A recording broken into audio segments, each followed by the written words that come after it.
বিসমিল্লাহির রহমানির রহিম।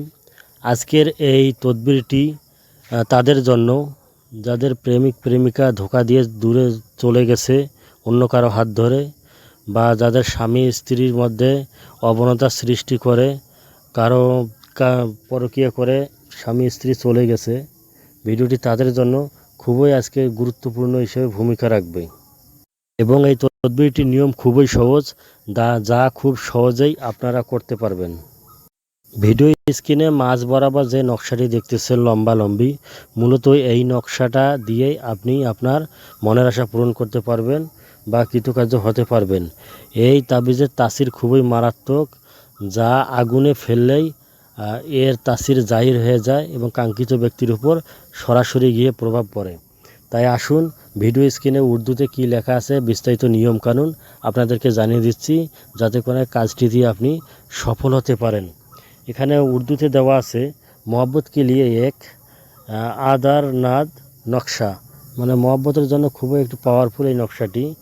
আগার কোই শখস কেসি কো আপনি আশেক মে দেওয়ানা বানানা চাইয়ে, যদি আপনি কাউকে আশেক বানাতে চান বা কারো স্বামী স্ত্রী চলে গেছে বা প্রেমিক প্রেমিকা অন্যের হাত ধরে চলে গেছে, তাকে যদি আপনি দেওয়ানা করতে চান, তো চাইয়ে কো উস নকশা কো লেখা কার আর নিচে তালেব ও মাতলুব কি নাম, তারপর তার জন্য এই নকশাটি লিখতে হবে। এখানে দিনক্ষণ উল্লেখ যেহেতু নাই, সেহেতু নকশাটি আপনি শুক্রবার, রবিবার বা বৃহস্পতিবার লেখার চেষ্টা করবেন, তাহলে আপনার জন্য ভালো হবে।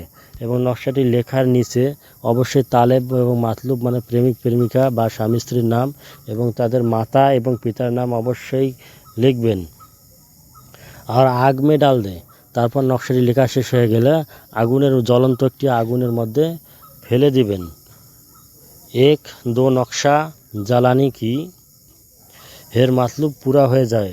1-2 নকশা যখন আপনি জ্বালাবেন, মানে আজ একটি নকশা জ্বালাবেন, কাল একটি নকশা জ্বালাবেন, আপনার তাসির আমল যদি আপনার ভালো থাকে, তাহলে 1-2 নকশা জ্বালানোর মাধ্যমে আপনার মকসদ পুরা হয়ে যাবে। সেটাই লেখক এখানে বলেছে।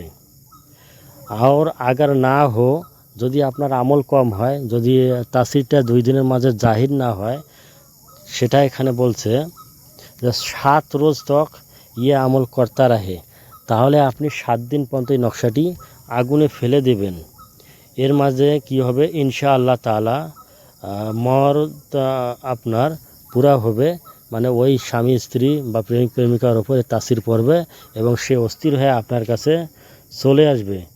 নকশার নিচে অবশ্যই ফুলান বিনতে ফুলানের স্থলে আপনার নাম এবং তার মায়ের নাম, যাকে বাধ্য করেন তার নাম, তার পিতার নাম উল্লেখ করে দেবেন। ভিডিওটি উপকৃত মনে হলে অবশ্যই ভিডিওটিতে লাইক দিয়ে শেয়ার করবেন, ইনশাআল্লাহ ভালো কিছু তথ্য পাবেন।